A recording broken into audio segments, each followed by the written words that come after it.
আচ্ছা, এই মুহূর্তে আপনাদের সকলের জন্য একটা গুরুত্বপূর্ণ আপডেট, গুরুত্বপূর্ণ খবর রয়েছে। পশ্চিমবঙ্গ রাজ্যবাসীর জন্য অত্যন্ত খুশির খবর। ভিডিওর থাম্বনেল পিকচার দেখে আশা করি আপনারা গেস করতে পেরেছেন কি নিয়ে আজকের এই ভিডিও। হ্যাঁ, স্বাস্থ্য বীমা একটা নতুন প্রকল্প, পশ্চিমবঙ্গ রাজ্য সরকারের উদ্যোগ। পশ্চিমবঙ্গ রাজ্য সরকার একটা সিদ্ধান্ত নিয়েছে এবং সিদ্ধান্তের ফলে সেই প্রকল্প কিন্তু গোটা রাজ্য জুড়ে কিন্তু বাস্তবায়িত করার পথে। কি প্রকল্প? আপনারা জানেন সেন্ট্রাল গভর্নমেন্টের একটা হেলথ স্কিম আছে, যেটা হচ্ছে আয়ুষ্মান ভারত হেলথ কার্ড। আয়ুষ্মান ভারত কার্ডের মাধ্যমে গোটা ভারতবর্ষের মানুষ কিন্তু সুবিধা পেয়ে থাকে হেলথের বিভিন্ন ধরনের ট্রিটমেন্টের জন্য।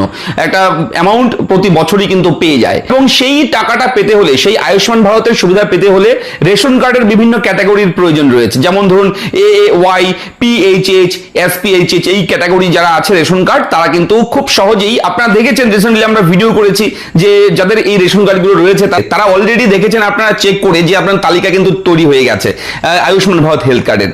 কিন্তু যাদের এখনো পর্যন্ত আয়ুষ্মান ভারত হেলথ কার্ডে নাম নথিভুক্ত হয়নি, কিংবা আগামীতে যাদের আয়ুষ্মান ভারত কার্ডে নাম উঠবে না, তাহলে তারা কি কোনো হেলথ স্কিমের আওতায় আসবে না?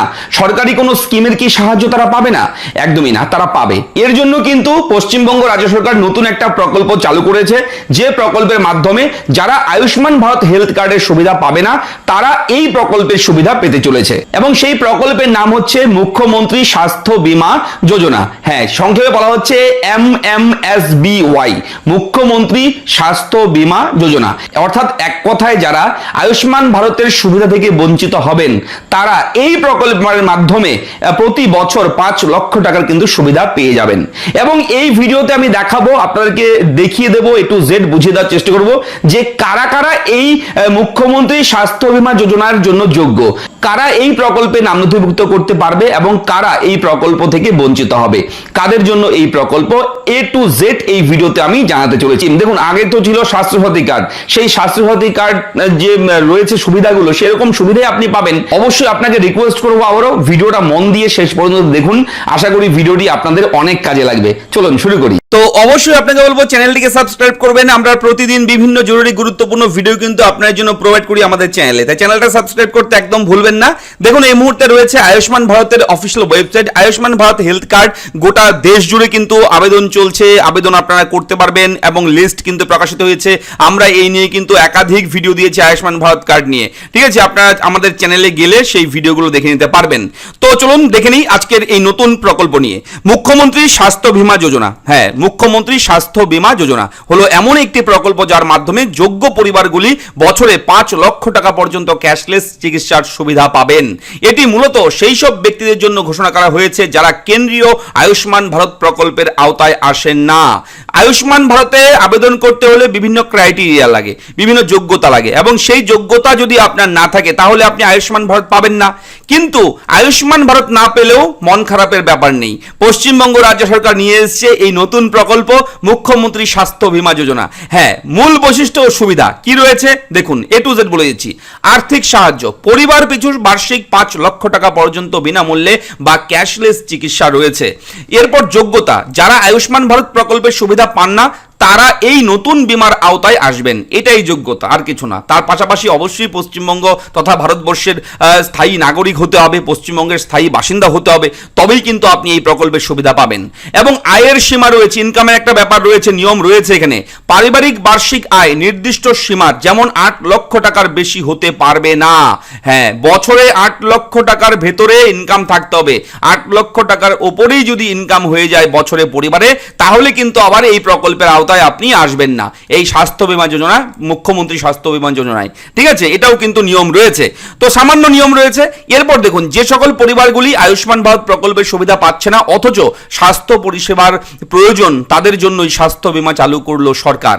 কি কি সুবিধা এই যোজনায় দেখুন, বছরে প্রতি পরিবার সর্বোচ্চ 5 লক্ষ টাকা পর্যন্ত ক্যাশলেস চিকিৎসা, পরিবারের প্রত্যেক সদস্যের জন্য পৃথক স্বাস্থ্য কার্ড, পরিবারের সদস্য সংখ্যার কোনো সীমাবদ্ধতা নেই। পরিবারে যদি 10 জন, 12 জন, 15 জন, 20 জন মেম্বার থাকে তাহলে সেই 20টি কার্ড পাবেন। 10 জন মেম্বার থাকলে 10টি কার্ড পাবেন এবং 5 জন পরিবারের মেম্বার থাকলে 5টি কার্ড পাবেন। অর্থাৎ বলাই হয়েছে পরিবারের প্রত্যেক সদস্যের জন্য পৃথক স্বাস্থ্য কার্ড, প্রত্যেকের জন্য একটি করে হেলথ কার্ড দেওয়া হবে। আগের থেকে থাকা রোগের চিকিৎসাও অন্তর্ভুক্ত হবে। অর্থাৎ কার্ড ধরুন আপনি আগামীকাল বানাচ্ছেন, কিন্তু আপনার রোগ আরো 2 বছর আগের, তাহলে সেই রোগটাও কিন্তু অন্তর্ভুক্ত হবে, সেই চিকিৎসাও কিন্তু আপনি সেই কার্ড দিয়ে পরবর্তীতে করাতে পারবেন। এই সুবিধাও কিন্তু এখানে রয়েছে। সরকারি ও তালিকাভুক্ত হসপিটালগুলোতে ক্যাশলেস চিকিৎসার সুবিধা রয়েছে। সরকারি ও তালিকাভুক্ত হাসপাতাল যে রয়েছে সেই সুবিধাগুলো, সেই হসপিটাল, সেই সরকারি হসপিটাল কিংবা নার্সিং হোম যদি লিস্টেড থাকে তাহলে সেখানে গিয়ে কিন্তু আপনারা চিকিৎসা করতে পারবেন ক্যাশলেস। আধার ভিত্তিক যাচাইকরণ ও ABHA-IDর মাধ্যমে পরিষেবা দান করা হবে। পরিষেবা দেওয়া হবে কিভাবে? আধার ভিত্তিক এবং আভা, ঠিক আছে। আয়ুষ্মান ভারত হেলথ অ্যাকাউন্ট এটা কিন্তু বানাতে হবে। আমি রিসেন্টলি ভিডিও করে দিয়েছি, এই প্রয়োজন পড়লে আপনারা কমেন্ট করবেন এই আভা আইডি কিভাবে বানাবেন, এটা নিয়েও আমি ভিডিও করব। আপনারা কমেন্ট বক্সে আমাকে বলবেন দাদা আভা আইডি কিভাবে বানাবো, কোথায় পাবো, আমাকে লিখে জানাবেন, আমি কিন্তু সেটা বলে দেবো, শিখিয়ে দেবো। তাহলে স্টেপ বাই স্টেপ গিয়ে আপনি কিন্তু খুব সহজে এই আভা আইডিটাও বানিয়ে ফেলতে পারবেন। এটা কিন্তু সবাই বানিয়ে নেবেন। এটা একটা জানিয়ে রেখে একটু বলে রাখি এই আভা আইডির ব্যাপারে। আভা আইডি এমন একটা আইডি যেখানে আপনার প্রেসক্রিপশন থাকবে, ডিজিটাল প্রেসক্রিপশন, ঠিক আছে। দেখুন আজকাল ডক্টরের কাছে গেলে কিন্তু ওনাদের প্যাডে প্রেসক্রিপশন করে দেয়, ঠিক আছে, প্রেসক্রাইব করে দেয়, এই ওষুধ লিখতে হবে, এই ডোজ খেতে হবে, কয় তারিখে আসবেন, কয় তারিখে গেলেন, আপনার ওজন কত, প্রেশার কত, সবকিছু লেখা থাকে। কিন্তু সেই কাগজটা কোথাও হারিয়ে যেতে পারে, সেই কাগজটা আপনার ছিঁড়ে যেতে পারে, সেই কাগজটা আপনার ভুলবশত কোথাও রেখেছেন, খুঁজেই পাচ্ছেন না, এমন হতে পারে। তার জন্য সেন্ট্রাল গভর্নমেন্টের পক্ষ থেকে এই আভা আইডি চালু করেছে, যাতে করে একটা ডিজিটাল আইডি নাম্বার থাকবে, সেখানে আপনার রোগের ওষুধের সমস্ত তথ্য থাকবে, যে আপনি এর আগে কত জায়গায় কত ডাক্তার দেখিয়েছেন, কোন কোন ট্রিটমেন্ট করেছেন, কোন কোন মেডিসিন খেয়েছেন, কি রয়েছে আপনার শরীরের স্থিতি, সমস্ত কিছু সেই কার্ডে থাকবে। এরপর নতুন কোনো ডক্টরের কাছে যাবেন, সেই আভা আইডি দিয়ে উনি দেখে নেবে আপনার শারীরিক বিষয়গুলো, কোন কোন ট্রিটমেন্ট হয়েছে, কোন ডক্টর দেখেছে, সব থাকবে সেখানে। তো এটাই হচ্ছে ডিজিটাল প্রেসক্রিপশন, এটাকে বলা হচ্ছে Ayushman Bharat health account ID, ঠিক আছে। এইভাবে আপনারা কিন্তু এই পরিষেবা পাবেন। এবং আধার ভিত্তিক, আধারের ফেস অথেন্টিকেশন কিংবা ওটিপি এইসবের মাধ্যমে, আধারের মাধ্যমেও কিন্তু আপনি এই ফ্যাসিলিটি পাবেন, ঠিক আছে। তো এরপর রয়েছে দেখুন কি কারা এই প্রকল্পের সুবিধা পাবে না, এটাও জানতে হবে আপনাদেরকে, কাদের জন্য এই প্রকল্প নয়। যেহেতু পশ্চিমবঙ্গ রাজ্য সরকার চালু করেছে মুখ্যমন্ত্রী স্বাস্থ্য বীমা যোজনা, যারা আয়ুষ্মান ভারতের সুবিধা পাবে না তারা এই প্রকল্পে আসবে, কিন্তু এই প্রকল্পে সবাই কিন্তু আবার আসবে না, তার মধ্যেও বিভিন্ন ভাগ রয়েছে। এটা কি রয়েছে দেখুন, বলে দিচ্ছি। যাদের বার্ষিক পারিবারিক আয় 8 লক্ষ টাকার বেশি, আমি আগেই বলেছি, তারা কিন্তু পাবে না। West Bengal health scheme, CGHS, ESI বা অন্যান্য সরকারি স্বাস্থ্য প্রকল্পের আওতাভুক্ত নির্দিষ্ট কর্মচারী ও পেনশনভোগী তারা কিন্তু পাবে না।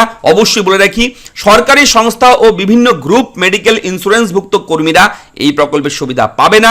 মেডিকেল অ্যালাউন্স প্রাপ্ত সরকারি কর্মচারী ও পেনশনভোগীরা এই প্রকল্পের আওতায় আসবে না। 70 বছরের বেশি বয়সী পরিবারের সদস্যরা, 70 বছরের বেশি বয়সী পরিবারের সদস্য যারা রয়েছে, যাদের বয়স 71 বছর হয়ে গেছে, 70 বছর হয়ে গেছে, 80 বছর হয়ে গেছে, তারা কিন্তু এই প্রকল্পে আসবে না। SIR এর নাম বাদ গেছে, তারা এই সুবিধা পাবে না, ঠিক আছে। তো এই মুহূর্তে এতটুকু আপডেট আমাদের কাছে এসছে, আমরা সঙ্গে সঙ্গে আপনাদের জন্য ভিডিও প্রোভাইড করলাম, ইনফরমেশন দিলাম, এবং খুব শীঘ্রই এর আবেদন শুরু হবে। আবেদন অফলাইনে হবে নাকি অনলাইনে হবে? বেশি সংখ্যক চান্সেস রয়েছে অনলাইনে আবেদন হওয়ার, কেননা হেলথ স্কিম ডিজিটালি একটা বিষয় রয়েছে, সেহেতু এই প্রকল্প কিন্তু অবশ্যই বলে রাখি অনলাইনে আবেদন হওয়া শুরু হতে পারে। আবেদনটা অনলাইনেই প্রথমে হতে পারে, তারপর বিভিন্ন সরকারি বিভিন্ন ক্যাম্প হয় বিভিন্ন সময়, সেই ক্যাম্পেও আপনারা আবেদন করতে পারবেন পরবর্তী সময় সরকারি ঘোষণা অনুযায়ী। তখন যেরকম ঘোষণা করবে সেরকমভাবে আবেদন হবে। এবং এই মুহূর্তে আপনারা রেডি থাকুন, প্রস্তুত থাকুন, মন খারাপ করার ব্যাপার নেই। যাদের মন খারাপ ছিল যে আমরা আয়ুষ্মান ভারত পেলাম না, একদম মন খারাপের ব্যাপার নেই। পশ্চিমবঙ্গ রাজ্য সরকার কিন্তু সাধারণ মানুষদের কথা চিন্তা করে এই প্রকল্পটা এনেছে, যাতে করে কেউ কোনো স্বাস্থ্য স্কিম থেকে, হেলথ স্কিম থেকে বাদ না যায়। যারা আয়ুষ্মান থেকে বাদ যাবে তাদের জন্য বিকল্প উপায় কিন্তু বের করে দিয়েছে পশ্চিমবঙ্গ রাজ্য সরকার। তো ভিডিওটি কেমন লাগলো লিখে জানাবেন, চ্যানেলটাকে অবশ্যই সাবস্ক্রাইব করবেন, আপনাদের মূল্যবান মতামত কমেন্ট করে জানাবেন। ধন্যবাদ।